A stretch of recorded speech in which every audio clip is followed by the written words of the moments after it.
And let's do it. Let's do it. Welcome to a brand new episode of The Keith Lee Show. Thanks for joining us today. We are just 34 days away from pushing back against the frontiers of ignorance.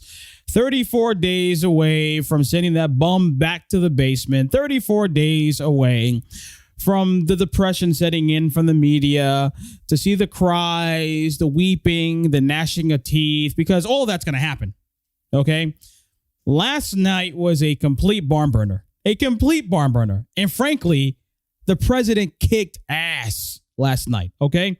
I don't give a damn what anybody is saying. We got the political class out there, all the Republican consultants who have been around for years and years telling Republicans to turn the other cheek, bite the tongue, don't engage, show civility. Well, the fact is the time for civility is over, and the time for civility has been gone for a long time. So my perspective is a little bit different from what the pundits are saying, the other pundits are saying. I'm going to get into that in a few minutes. Before we get started, if you're watching us on YouTube, thanks for joining us today. Thank you for being here. We have a brand new channel. It's growing a little bit here and there. It's only been a couple of days. Let the algorithm do the work. But if you like what you're hearing, please be sure to smash that subscribe button, hit the like button. And thank you for joining us. If you are listening to us on the podcast, we're available wherever you get your finer podcasts, Apple, Stitcher, Spotify, and iHeartRadio. If you'd like more information, you can reach us at www.thekeithleeshow.com. That's www.thekeithleeshow.com. You can also find us on Facebook at facebook.com/The Keith Lee Show and on Twitter at The Real Keith Lee. So as I said, look, the president did what he had to do last night. We're 34 days away, okay? And as I've been saying on this program many times before, we are fighting for the soul of this nation. We are fighting to keep the fabric of what's made the United States the place to be, the place where millions of people from all over the world want to come here to live out this American dream. It's not called the Paris dream. It's not called the Chinese dream or the Russian dream or whatever the hell you want to call it. It's called the American dream for a reason, because of what we have here in this country, the rights that are afforded to us, the freedoms that we have, the ability to live and work hard and be creative and have success. That's what the United States is all about. So we are just a month away from proving to the world yet again that the United States will not become Europe, that the United States will not fall prey to the anti-American racists from Black Lives Matter and Antifa. The political class today is losing their minds. And it's not just the typical hacks we have in the media. It's also people in the Republican Party. The same Republicans who were counseling people like George Bush and Marco Rubio and Chris Christie, all of them, and Mitt Romney. How can I forget that guy? The same political pundits, the same, I don't know, what do you call these people? The advisors, all right, who have lost nothing but election after election. The same people who thought the president was a clown, an absolute clown, a joke, had no opportunity, no chance in the world to become the president. These are the same people who are saying, oh, the president was just too rough last night. Oh, he was so aggressive. Oh, my God, he was a bully. Now, first of all, those womanly screams you would think would come from the left, but no, they're coming from our side. The president has been under constant assault in this country for 4 years. For 4 years. What do you expect him to do? If this wasn't the time to come out swinging, then when is it going to happen? The president, I feel the president has shown absolute restraint over all the crap that he's dealt with these last 4 years. The Russian investigation, the Steele dossier, the impeachment. It's funny how the left and the media, and I repeat myself, it's amazing to me how they're constantly saying, well, the president is trying to upend free and fair elections. The president's not going to accept the results of the election. Has the left accepted the results from 2016? I don't think so. 2016, that's 4 years ago. That's 4 years ago. Hillary Clinton can write a whole book on all her damn excuses. The media can write books on all their excuses. For 4 years, they have tried to delegitimize this president. And it is amazing to me to see the things that he's accomplished within the 4 years. Now, excuse me about coronavirus. You know, this is a point that the left thinks they have the president on. Oh, well, if you look at the economy today, we always knew that Trump was going to bankrupt the United States and he's doing it. Excuse me. If it wasn't for the damn Chinese virus, if we didn't get the freaking lies from the pit of hell from China and from the World Health Organization, we would not be dealing with coronavirus today. And I thought the president made a very good point. Who knows the numbers in China? Who knows the numbers in Russia? But the media accept whatever comes out of those hellholes. They accept it like as gospel. Well, China says they stopped the virus. If you listen to China, they haven't had any new cases or any new deaths since February. And the media buys that argument. Why? Because it allows the president to look like shit. That's what it is. We don't know their numbers. We don't know the numbers in Africa. Okay? We don't know the numbers. What the media will do is they'll say, look at the number of people who died in the United States compared to, say, Italy. As if the United States and Italy are of comparable size. For those of you who don't know, hey, the United States is pretty big. We got 330 million people. Okay? We're larger than most of Europe combined. And if you look at the Herculean effort that this administration put together to fight the Chinese virus, nobody has the right to sit there and criticize this man. When at the same time that he was trying to stop the flow of the virus, stopping travel coming in from China, the same day, the Democrats were delivering articles of impeachment to the Senate. Nancy Pelosi in Chinatown in San Francisco, Mayor Putz here in New York, Bill de Blasio in Chinatown here in New York. Come on down, enjoy the egg rolls. Don't listen to this president. He's a racist. He's xenophobic. He doesn't want, this is just an excuse to stop people who don't look like his constituents from coming into the United States because he's a racist. The same day the president started to mobilize the response to the coronavirus, he was being impeached. The Democrats didn't start getting serious about the coronavirus until a month later. A month later. But the Democrats think that they have something on the president. They look at the economy as it is today as proof of everything they said 4 years ago. And they think you're a dumbass because they don't believe that you recognize or realize what sort of economy we had the last 3.5 years. Record employment, wages going up, manufacturing being brought back to the United States. That's the Trump record. If you look at the Obama-Biden record, we had the slowest growth in history. The slowest growth in history. And it wasn't because we were coming out of the worst economic collapse since the Great Depression. No. When you decide to give money to green projects in the United States, to companies like Solyndra, that after receiving billions of dollars in taxpayer funds, Solyndra went bankrupt. And not just Solyndra, almost every other green company that the Obama-Biden administration gave government funds to, taxpayer funds to, these companies went kaput. Auf Wiedersehen, no more. The Obama-Biden administration dumped regulation after regulation on American businesses. The Obama-Biden administration raised taxes on all of our great American businesses. It's any wonder at all we had any semblance of a recovery when the government had its foot on the throat of business owners all across America. When the president was running for office in 2016, the fallen messiah Obama said, well, what's the president going to do? What, is he going to pull jobs out of thin air? We were told that this was the new normal. The slowest economic growth in history was a part of the new normal. That America's best days were behind her.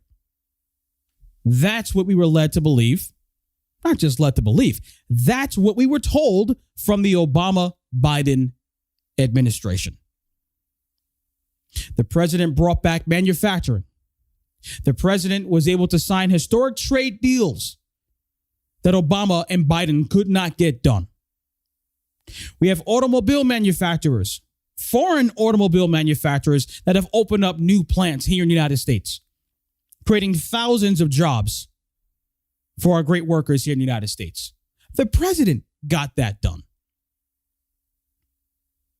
But you're supposed to believe that the ridiculousness that we've had to put up with since the coronavirus came to our shores, he had to completely shut down the economy because, oh my God, everybody's going to die if we don't do it.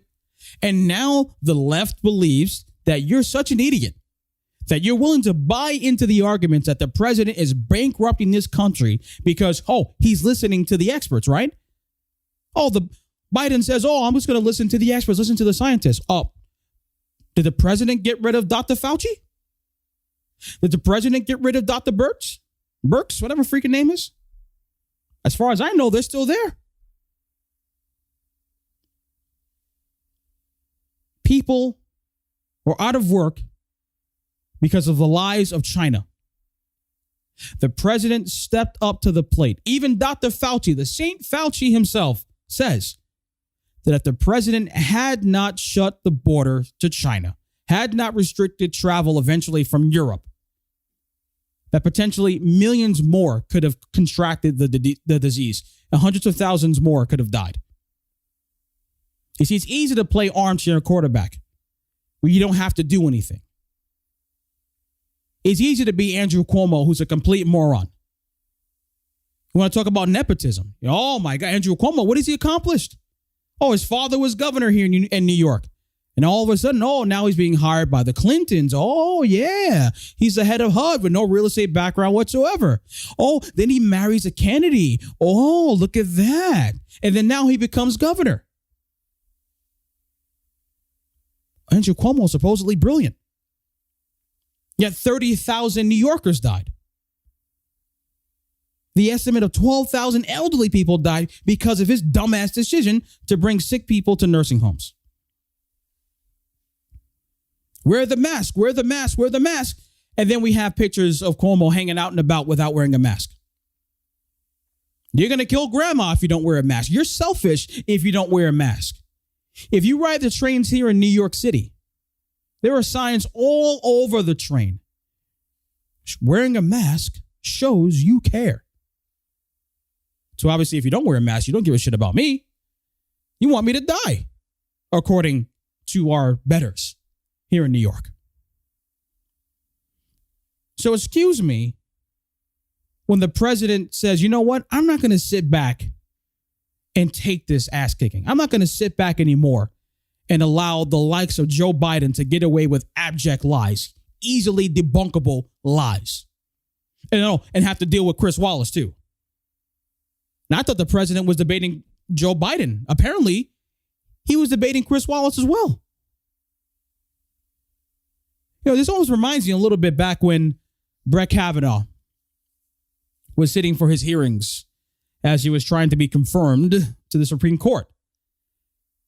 And Brett Kavanaugh showed some righteous indignation because he's being called a pedophile, a rapist, a predator with no evidence at all. And oh yes, and he was being called those things by Kamala Harris, a vicious, nasty, evil woman who, again, her rise to power came with has some questionable background there, you know, getting a Kamala. You know what I'm saying? How many of us would like to get the downtown Willie Brown treatment? Oh, yeah.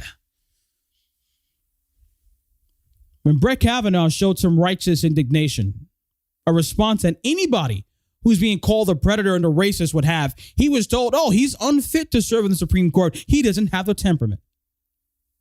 Because the left expects not just Trump and Brett Kavanaugh to take the lies and the distortions and the fabrications. They want you to do the same. That's why they're willing to call you a racist if you call out the death and destruction that's happening in our cities across America. They're going to call you racist and want to get you fired and get you doxxed and be harassed at home because you are going to stand up against the left. You are going to stand up against the garbage that they're trying to shove down your throats. The president showed some anger. The president came out fighting last night, and we're going to get into some of the sound clips. The president did what he needed to do. And the proof of that, the proof that the president whipped Biden's ass last night is all of the weeping and gnashing of teeth we're hearing from the left and from the political class. You know, let's get into some of these sound bites because I think they're really revealing, really revealing. Here's a little montage from some of the highlights of the debate last night. You could never have done the job that we did. You don't have it in your blood. You could have never done that job. I know how to do the job. I know how to get the job Well, you done. didn't do very well in swine flu. H1N1, you were a disaster. Your own chief of staff said you were a disaster. 14,000 people died, not 200. And you know what's funny? And I like the president. I like the fact that the president brought up the swine flu, because also the Biden-Harris campaign has tried to bring up Ebola. Yes, this is the sort of response we had back when Obama was president. We're going to do the same thing for coronavirus. But we're talking about different viruses. We're talking about viruses that have a different rate of transmissibility and a different death rate. Okay? Easy to be the armchair quarterback when you don't have to do the job. 100,000. There was no economic recession. Sir, you made a there was no recession. You made a point. Let him answer. And there was we didn't shut down the economy. This is his economy he's shut down. Are you willing tonight to condemn white supremacy? It's very, very interesting. Before we go into the white supremacy clip, Biden said, it's his economy. He shut things down. Well, excuse me. All of the anointed, saintly medical experts and scientists said that we need to stay home to flatten the curve. Okay? Now, how do we stay home to flatten the curve? If we go outside, we're killing grandma. If we're going outside to go for a jog, then we don't care about our neighbors. That's what we're told, okay, throughout this entire time with the coronavirus. How do you expect jobs to maintain? How do you expect there to be jobs when people can't go to work? When the saintly anointed experts tell you not to go to work because, it's too dangerous. Now, I'm not diminishing life here, folks. I'm not diminishing. Look, every life is important. That's obvious. The fact that I have to give that damn disclaimer tells you everything you need to know because you're not putting things in the proper context. But the experts said to stay home.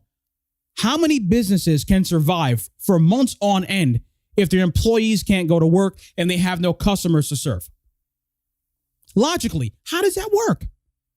I'm still trying to figure this out. By the way, it's September 30th. September 30th. Only today are restaurants here in New York City are allowed to open. Oh, and by the way, 25% capacity. Does 25% capacity help these business owners pay the bills that they've missed for the last 5 to 6 months? There are thousands of restaurants that couldn't make it to today. They closed down 3 months ago because we were forced and told to listen to the experts, right? Cuomo out there every day. Listen to the experts. Listen to the experts. Look what's happening in Texas. You want to go to work? Why don't you go to work in Georgia? Why don't you go to work in Florida? Yeah, look at the unemployment rate here in New York, though. In the Bronx, the unemployment rate is at 20%. In Queens, the unemployment rate is at 18%. What's the unemployment rate in Florida, by the way? 7%. Big difference, isn't it? They didn't shut down because they didn't care. They didn't want to listen to the experts.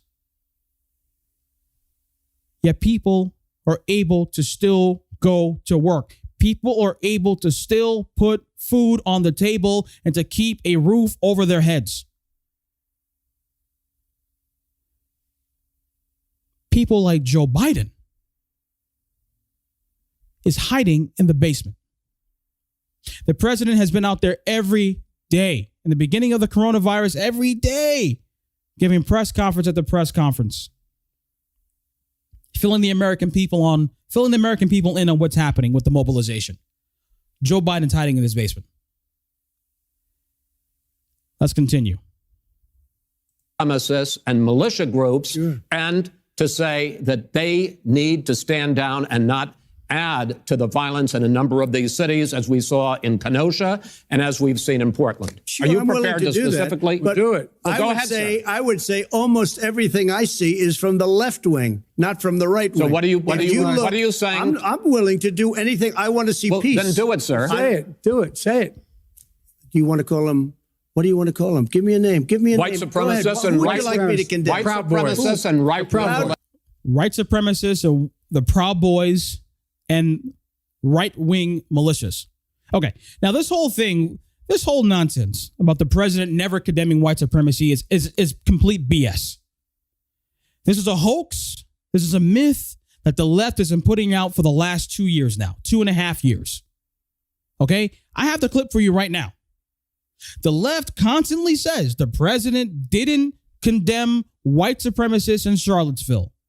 Every time the president has tried to highlight it, listen, I said it, I condemn them totally. The media completely disregards it because, again, they think you are a moron and they think that you're not paying attention. Well, I have the clip, by the way. This clip is from 2017 in the lobby of Trump Tower during the infamous press conference where supposedly the president didn't condemn white supremacy. Oh, check this out, by the way. And you had people, and I'm not talking about the neo-Nazis and the white nationalists, because they should be condemned totally. But you condemned totally. The media tries to bury this clip, and there's a little bit more. The media tries to bury this clip. When Joe Biden's out there saying he didn't condemn white supremacists in Charlottesville, he's effing lying. When Kamala Harris says the same thing, that bitch is effing lying, okay? I'm sorry to be nasty, but I'm going to be nasty today. All right, and I'm a little bit inspired today from last night's debate. That's the clip. You had many people in that group other than neo-Nazis and white nationalists, okay? And the press has treated them absolutely unfairly. Now, in the other group also, you had some fine people, but you also had troublemakers, and you see them come with the black outfits and with the helmets and with the baseball bats. You had a lot of bad people in the other group too. The press is treated unfairly, sir. I'm sorry, I just didn't understand what you were saying. You were saying the press has treated white nationalists unfairly? No, I just didn't understand what you were saying. No. There were people in that rally, and I looked the night before. If you look, there were people protesting very quietly the taking down of the statue of Robert E. Lee. I'm sure in that group there were some bad ones. The following day, it looked like they had some rough, bad people, neo-Nazis, white nationalists, whatever you want to call them. But you had a lot of people in that group that were there to innocently protest and very legally protest because, I don't know if you know, they had a permit. The other group didn't have a permit. So for context, there were two different events that happened in Charlottesville. There was an event in the first night where people had permits to protest because they were the Antifa and Black Lives Matter they were trying to rip down a statue of Robert E. Lee. Okay, Robert E. Lee, obviously one of the leaders of the Confederacy. Well, here's a third little secret, by the way. Even black people in the South were protesting the tearing down of Robert E. Lee. Okay, a lot of people can understand this. Oh, well, he was a Confederate. Well, why are you protecting the statue? Because it's a part of American history. Another thing that many people don't seem to realize is that there are a lot of black people in the South that have Confederate flags because they're talking about Southern culture. Now, this has always been a weird thing that people could never get. I'm fine. Have whatever opinions you want to have about that. But there was a protest on one night, and then the following day, there were white supremacists and neo-Nazis that came. The white supremacists and neo-Nazis was a completely separate day. They had no permit. That wasn't what the president was talking about. Those people were completely outside of what the president was talking about. And he condemned them. He said, I condemn them totally. But for the last 2.5 years, the media and the left have said that the president is saying that there are very fine people Because you see the game, folks. The media is out there today saying, well, the president wasn't clear in condemning them, which he did say. He said, sure, I'll condemn them. Who do you want me to condemn? Because we all know what's happening in this country. How many, before we even go down this line of thinking, because this is what the Democrats are trying to do is, and what the media has tried to do is, they try to conflate two different things. If you can get the president to say, yes, neo-Nazis don't march on cities, then now, you see, anybody that counter-protests Antifa and Black Lives Matter are white supremacists and neo-Nazis. So the media is trying to get the president to respond to those folks and now legitimize the two people in this country who are indeed white supremacists. But you see how insidious that is? They want it to be where if you counter protest, again, I repeat myself, if you go to a protest and you see Antifa trying to destroy your city, but you're saying, you know what, I'm going to stand in front of, I'm going to go downtown, I'm going to put up my flags, I'm going to fight for this country, I'm going to stop the left from burning down yet another city, the media wants to make you out into being a white supremacist and a neo-Nazi. Listen to the great Van. We have a few more clips from the debate last night, but listen to Van Jones, a noted hack who's a part of the Obama administration, talking about white supremacy last night on CNN. Number one, Donald Trump refused to condemn white supremacy. Lies. Number two, the President of the United States refused to condemn white supremacy. More lies. Number three, the Commander-in-Chief refused to condemn white supremacy on the global stage in front of my children, in front of everybody's families, and he was given the opportunity multiple times to condemn white supremacy, and he gave a wink and a nod to a racist, Nazi, murderous organization that is now celebrating online. And by the way, the racist murdering organization is called the Proud Boys. Now, if I'm a white supremacist, then I don't understand how, if I'm a white supremacist organization, would I allow a very dark Hispanic to be the chairman of my organization? The chairman of said organization, the Proud Boys, is Enrique Tarrio. If you go on Google, Enrique, and the last name Tarrio, Tarrio, this guy is almost as dark as me. I don't know if white supremacists would allow him into the fold. You see, because this is the game. If you put up a "Don't Tread on Me" flag, you're a white supremacist, If you put up a flag of the original 13 colonies, you are a white supremacist. If you want to fight to maintain the fabric of this nation, you are a white supremacist. So because we have this organization that is not afraid to fight Antifa and is willing to meet Antifa wherever they go, these are white supremacists. This is the game the left is playing because they have nothing else. This is the only card they have left. They can't talk about the economy. They're weak on that. They can't talk about national defense. They're weak as hell on that. They can't talk about law and order. They want to disband the cops. So what do you have to go on other than, oh my God, if you're a woman, you hate to hear Donald Trump speak. For the last month or so, the Democrats have tried making this push to reach out to the soccer moms. The soccer moms. Because the soccer moms absolutely abhor the president's behavior. They abhor the nasty way he speaks. Now, to me, that sounds a bit condescending. Okay? Because that says to me, well, you think that women are too stupid to understand policy differences. That a woman is more likely to vote for somebody or vote against somebody in this case because they don't like the way how he says something. Not what he's saying, but how he's saying. Joe Biden's such a gentle guy. I'm going to vote for Joe Biden. To hell with what he believes. To hell to what he wants to do with this country. Oh, but he's a nicer man than Donald Trump. That's what the left is trying to push. So they haven't a record at all to run on. So now we have to bring out the 40-year-old playbook of racism, bigotry, sexism, homophobism, transphobia, every ism and phobia you could ever think of, because that's all they have. Every time you debate the left, they want to change the topic. Every time you debate the left, they want you to accept a false premise. The president wasn't having any of that crap last night. Here's a few more clips from the debate.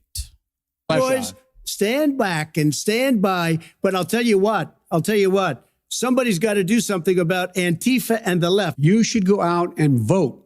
You're in voting now. Vote and let your senators know how strongly you feel. Vote now. Make sure you, in fact, let people know you're a senator. I'm not going to answer the question. Why would you answer that question? The question is, Justice, radical left. Will you shut up, man? Is it true that Will you shut up, man? Look at that. This is like giving it up. Just shut up, man. Leave me alone. And the president was asking a very good question. Do you want to pack the court? Because that's what the Democrat Party wants to do. The Democrats are absolutely livid that the president is going to be able to name the replacement of Ruth Bader Ginsburg, who, by the way, forget about this whole nonsense of, her dying wish was for the next president to replace her. Well, again, we can go back to her own statements. The president is elected for 4 years and not 3.5. So the liberals are completely livid over this. So now the way they want to get payback is if they can somehow increase their lead in the House and take back the Senate and they have the presidency, now we can start adding more justices to the Supreme Court. Now, I wonder why they want to do that. And it's not just packing in the court. They also want to add additional states. Washington, D.C. Do you want to be a state? Puerto Rico. Do you want to be a state? And I wonder why they chose those specific places. There ain't no Republicans around in any of them. Have you seen Washington, D.C. outside of the Capitol? Outside of the Capitol corridor? It's a freaking hellhole. You walk down the street, you might get mugged, you might get shot. You never know. Republicans haven't run that city in generations. Puerto Rico, are you kidding me? Puerto Rico's a freaking hellhole. Now, if they become states, what do you think is going to happen? Look, 4 additional Democratic senators. Look at that. Isn't that great? Now, if we can get 4 additional senators, if we can get rid of the filibuster, then now anything that we decide to gin up out of thin air, we can do it. Including getting rid of the Electoral College. Because what the left really wants when it's all said and done is, they're tired of having to compete with you. They don't want to compete with you. They're tired of having elections. Why do we have to keep having elections? Why do we have to let the mouth breathers on the right have a say? So we can get rid of the Electoral College, if we can get rid of the filibuster, if we can pack the courts, if we can get four additional senators, a Republican will never win another election. So when the president challenges Joe Biden on this notion of packing the court, he has nothing to say. He has nothing to say, because it'll become about my answer. Well, your answer is important. Because as he also said, he represents the Democrat Party. He is the leader of the party. Answer the damn question, Joe. Paid $750 in federal income taxes each of those 2 years. I paid millions of dollars in taxes, millions of dollars of income tax. And let me just tell you, there was a story in one of the papers. I paid $38 million 1 year. I paid $27 million. Show us your tax returns. I went, you'll see it as soon as it's finished. You'll see it. I'm urging my supporters to go into the polls and watch very carefully, because that's what has to happen. I am urging them to do it. As you know, today there was a big problem. In Philadelphia, they went in to watch. They were called poll watchers, a very safe, very nice thing. They were thrown out. They weren't allowed to watch. You know why? Because bad things happen in Philadelphia, bad things. And by the way, not just Philadelphia. We have it in Jersey. We have it in Texas. And it's funny. You know, the media is out there saying the president's not going to accept the election results. But yet we had a whole string of the debate yesterday with all these mail-in ballots. And I have a story for you right now in Texas. Okay? You want to talk about these mail-in ballots where they can easily be thrown out. Any ballot that has Republican on it can easily be thrown away.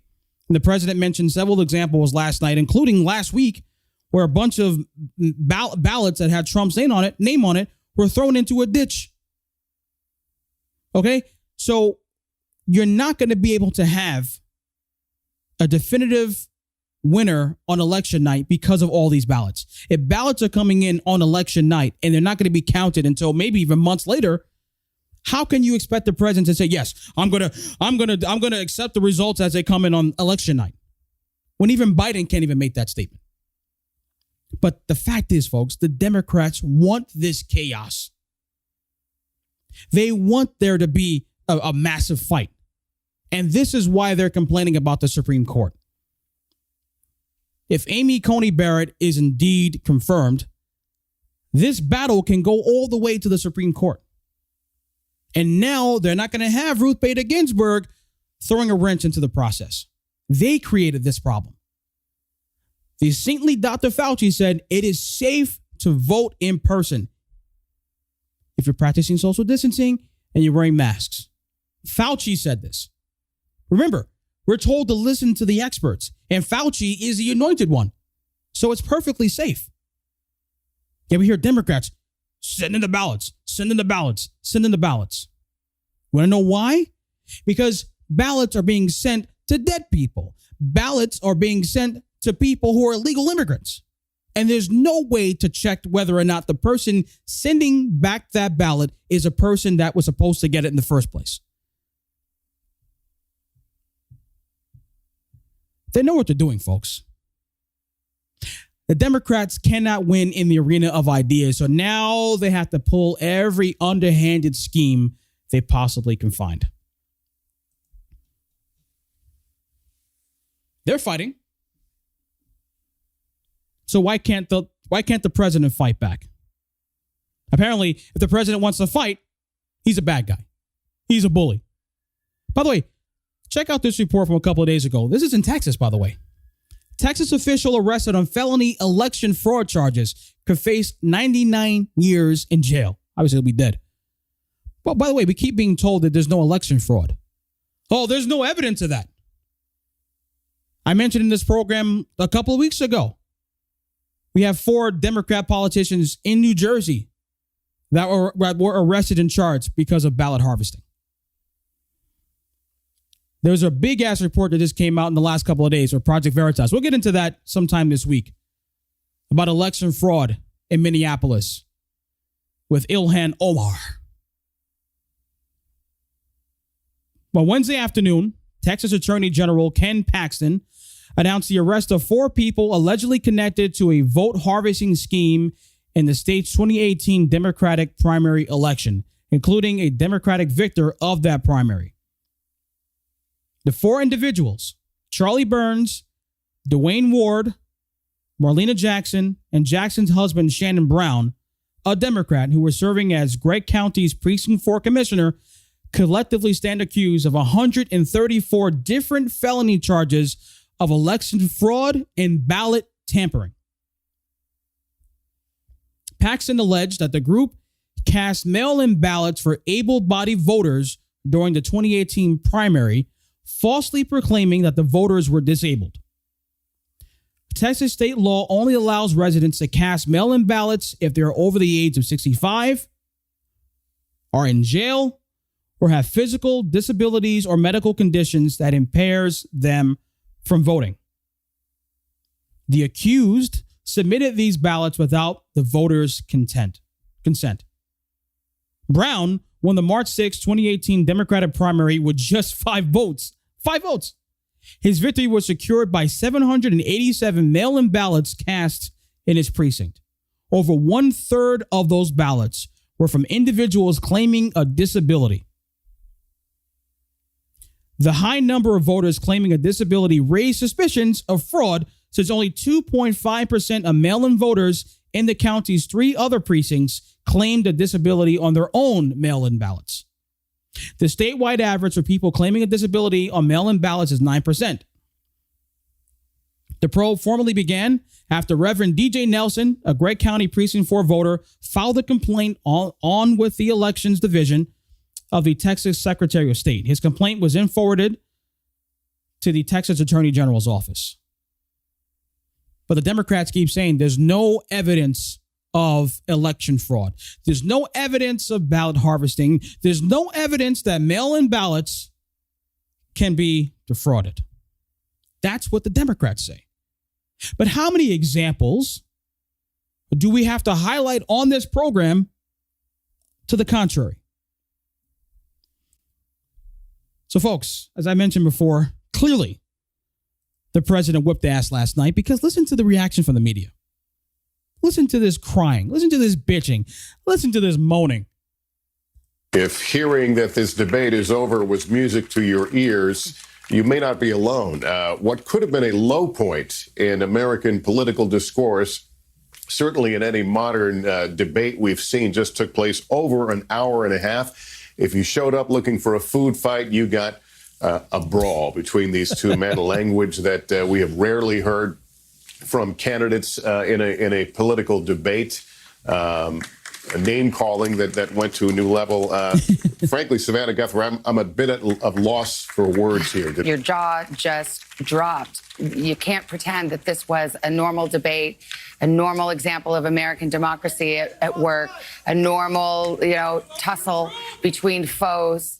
This was different. This was an all-out grudge match. It was undignified at many times. It was cringeworthy at many times. I think we need to just pause for a moment and say, that was crazy. What was that? It was a train wreck. But it was a train wreck of the making of one person. I mean, we know who did it. President Trump did this. And in some ways, it's the only way he knows what to do. He bulldozed over the moderator, he bulldozed over Chris Wallace, bulldozed and at times flustered Joe Biden. But I don't know if anybody wouldn't have been flustered by the president's behavior and the president's performance. It was a pure train wreck. But this was such a hot mess. You can fault Joe Biden perhaps for letting the president get him rattled and for not drilling down on the tax issue and other issues. I remember Joe Biden saying that he wants to meet the president in the backyard somewhere, right? There was some moron on Twitter saying yesterday, well, let's see if the president has all that bluster when he has to face Joe Biden face to face. And I wrote to him and said, bro, you don't actually believe what you just said. You sound like an idiot, right? You sound like a moron. And now look at Joe Biden. Oh, my God, he can't get a word in edgewise. We heard yesterday. Check this. Listen to this clip. Biden has to go because you don't stand up to a bully. He's a bully. Who is trying to do whatever he's doing, lift his leg and pee on our democracy by not showing up and standing up to the bully. You stand there because you made a deal and you hold up your end of the deal. And I don't think Joe Biden did himself any harm today. I don't think Joe Biden won this. So running away. You see this? He had to face a bully. But I thought Uncle Joe was going to whip the president's ass. Now the president's a bully. He's a mean, bad orange man. Oh, no. Folks, and this ass beating was an epic proportions, by the way. I mean, just complete raw ass the president gave Joe Biden last night, to the point where now we have so many people in the media and on the left that are suggesting that Joe Biden should just end it right now. Don't debate the president anymore. If the president is not going to follow the rules. The president doesn't care about decorum. The president's a bully. Why should Joe Biden show up for any more of this? Why can't he just stay in the basement until the election comes and hide from the mean, bad orange man? Listen to this montage we put together of the media calling for the end of debates. So, very simple question. After what went down this evening, Do you think Joe Biden should participate in a second or third debate? Should the next two debates go on as scheduled? I wouldn't be surprised, by the way, if this is the last presidential debate. Should there be other debates? Are we really going to repeat this? Are we going to have another two of these? I think we have to hear from the Presidential Commission on Debates tomorrow. We can't do two more of these. Why are we bothering with a discussion of the rules, of format, of time limits, of moderators at all when we have just seen what is going to happen? So there you go, folks. Now Biden has his out. Now he can say, oh, well, until the president decides to follow the rules, until we can open up the negotiations again for the next debates, well, we're just going to sit this one out. Now, to his credit, I'll be fair. I'll play devil's advocate. The campaign immediately last night said that they'll show up for the next two debates, but we'll have to see about that. Right? The next debate from now is going to be the vice presidential debate. That's a week from today. But we have a long time until the next one. It's going to be October until the next presidential debate. And Biden has all kinds of time to come up with all different complaints and bitching and moaning. We'll have to see about that. I mean, just listen to last night. I mean, this guy, he, at the last minute, oh, can we have a couple of commercial breaks, after every half hour? Bro, if you can't stand for 90 minutes, do you deserve to be president? Fair question, I would ask. But he stood up. I'll give him credit. He stood up. And then there was a situation about earpieces. The president mentioned, hey, why don't we have an independent person come in, check our ears to make sure there aren't any listening devices? Initially, Joe Biden said yes. And at the last minute, maybe about an hour or so before the debate started, he said no. So what do you have to hide, Joe? You see, the president is not playing games. If he's not going to stand up now, if he's not going to do whatever it takes to fight for his presidency, then when is he going to do it? So this whole notion, look, the fact is, if you watched the debate last night, if you were already a Trump supporter like I am, your mind wasn't changed. If you're already a whack job on the left, your mind wasn't changed. So we keep hearing about these independents. Well, I don't understand. Who the hell can be an independent at this point? How can you be on the fence at this point? Because the line couldn't be clearer between what we want on the right and what they want on the left. At this point, how can you still be unsure of who you're going to vote for? You either vote for a man who believes in protecting this country, defending what's right in this country, the American dream, our way of living, our way of thinking, the rights that are inalienable to us, that are given to us by God, or you vote for a guy who's been in politics over 50 years and has contributed nothing to society, who wants to bend the knee to the anti-American racists from Antifa and Black Lives Matter. Or potentially a man who is not going to be able to even survive the first term because of his ailing health. Clearly, he has some health issues that's going on there. Clearly, the senility is setting in. So we're not really talking about a Joe Biden presidency. We're talking about a Kamala Harris presidency. How can you still be on the fence? And the Republican consultants, the losers that the president doesn't go towards. You see, that's the reason why the consultants hate the president so much. Because you know what? For decades, it's very easy. Every single presidential campaign, every single Republican presidential campaign, you hire the same morons. You get the Karl Rove, you get the guy who ran Mitt Romney's campaign, a bunch of these idiots. People who don't know how to win elections, by the way. The president completely casts them aside, and they're pissed off. This is why you have the Never Trumpers and the Lincoln Project, because the president is not out there hiring the same idiots. He didn't need to. And he completely dispatched 17 other Republicans who have been in office for a long time, who have debated many times before. You have this outsider come in and whip their asses. But these same consultants are giving unsolicited advice to the president about being nicer, more kind, and more gentle towards Joe Biden. This ain't the time for that. This whole notion that the president needs to soften his tone, that the president needs to pander to these supposed soccer moms who just can't bear the thought of salty language. These people don't have a clue. And because they're pissed off, and because the media is royally pissed off, that tells me everything I need to know about who won that debate last night. So were minds changed? Probably not. Probably not. But the president certainly put himself in the position to win this thing. The polls are collapsing for Joe Biden. The media will have you to believe the president is trying to steal the election because he knows he's losing. I don't see the data.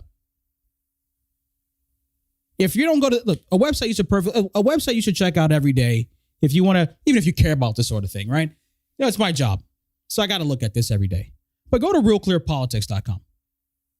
When you go to realclearpolitics.com, they have an average of all the major polls. And they also have a trend line attached to those polls. And what you see is that Biden's lead, and yes, he has held a lead since the entire time. That lead has consistently gone down, down, down, down, down. From an average of 10 points, and in some cases, maybe even 11 points, now to the average of 6 points. They say, well, 6 points sounds like a lot, right? But in reality, it's not. And I'll tell you why. And this is why you don't need to be so concerned about the polls. Go out and vote. Just know this. We need your vote. Everybody has to go out and vote. But don't be, the polls are not meant to tell you about what's actually happening in this country, what people actually believe in this country. The polls are meant to provoke a certain response. If Republicans, the idea is if Republicans will look at these averages, we hear CNN, like CNN's all over the place. Oh, you go to CNN right now, they say their poll has Biden up by 11. On what planet is Biden up by 11? But the idea is to demoralize the president's base. If you see Joe Biden hiding in the basement and he's still walking away with this, why go out and vote? Because clearly the American people don't want the president anymore. That's all BS. But here's the way to look at that. If you have a poll that consistently oversamples Democrats and oversamples independents, right?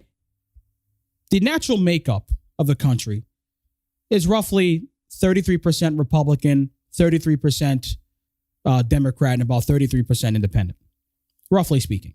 And even still, a lot of those independents skew to the right. Okay, if you look at most polls, most people would say the country is still a right of center country. Okay? But if you look at the way CNN puts their polls together, or some of the other hack jobs out there, you would think that the Republican Party only represents 20% of the electorate. So you're adding more Democrats and you're adding more independents, and it's easy to say the president's losing by 7, 8, 9, 10 points. But if you actually were to adjust these polls based off of the electorate of, say, 2016, now you see the shrinking. And now we're getting to within the margin of error. Joe Biden's not running away with this. Joe Biden didn't give a crap about the violence happening in the city until he saw the poll numbers collapsing. Until he saw the soccer moms complaining that the Democrats aren't doing anything to stop this violence. This is why the left is freaking out. They want the president to be neutered. Because the president got on that stage last night and sat around there and kept quiet and did nothing, then every single lie that Joe Biden put out there, every single lie that Chris Wallace put out there, every leading question that he put out there would have gone unanswered. They are desperate, folks. They are desperate because they know what's happening in just 34 short days. Let me give you another example about what can happen. Remember the McClotskys? They were that family in St. Louis that pulled the guns on Antifa after Antifa was trespassing on their property. Right? Remember, they were arrested, by the way, and they had their guns taken away from them. They were exercising their Second Amendment rights. They had legal ownership of their guns. Their guns were taken away. They were arrested, but yet here it is today. According to Daily Wire, St. Louis won't prosecute trespassing cases involved in the gun-wielding homeowner situation. St. Louis officials have announced they will not prosecute 9 people who were charged with trespassing in a private neighborhood who drew 2 gun-wielding residents out of their home and onto their front yard to guard their property. The 9 protesters have been issued police summonses this month, but City Councilor Michael Garvin said in a Tuesday statement that the prosecution is not warranted and charges would be refused. Gavin wrote that the cases have been investigated by municipal court prosecutors who reviewed video of the June incident, conducted interviews, and examined records from the police. He also said residents who are trustees of Portland Place made clear through their lawyer that they did not want to prosecute the trespassers. And I wonder why. Because they don't want Black Lives Matter and Antifa coming back to their neighborhoods and making more threats. So you see, if you're a private citizen protecting your own home, you could be arrested. But the trespassers who are making threats and destroying your property, they get to go free. I can guarantee you more of that's going to come with a Biden-Harris administration. We have a lot more to get into. I have so many other stories to talk about, but we'll save it for Friday. We'll be back here on Friday. So with YouTube and everything else, we've decided, as I mentioned a few episodes ago, for the time being, probably for the next month, because we're also working on a separate media project that I think is very exciting. So that's a little bit behind the scenes. We're getting our YouTube page together. So for the time being, at least probably up until the election, we're going to be doing shows every Monday, Wednesday, and Friday. Okay. Monday, Wednesday, and Friday for the next 30 days. After that, we're going to be back to 5 days a week. We have a lot of cool interviews coming up. We have a lot of projects happening in the background that you're really going to love. Please be sure, if you're listening to us on the podcast, please be sure to come over to YouTube and subscribe to our YouTube page. If you want to find it, the best way to do it is go to my website, www.thekeithleeshow.com. That's www.thekeithleeshow.com. And immediately, once you get to the homepage, you see all the links to every single thing we're doing, especially the YouTube page. Because since the YouTube page is relatively new, it's not so easy to find us just yet. It's getting a little better each day. But if you type in Keith Lee, you'll see a wrestler, right? So obviously I'm not a wrestler, but it's, if you go to my personal page, www.thekeithleeshow.com, you have all the available information. Please be sure to subscribe. I'm telling you, you're not gonna regret it. We have a lot of interesting things coming up as you get closer and closer to this election. If you are listening to us on the podcast, thanks again so much. We love you guys. It's the support that you've given me is incredible. And look, we're all in this fight together. We are all in this fight together, and I think that we are gonna shock the world. Okay, when this president wins again, right? He wasn't expected to win in 2016. The president whipped ass, and the president's gonna whip ass again. So stay tuned. Thank you guys for joining me, and we will see you on Friday. Take care.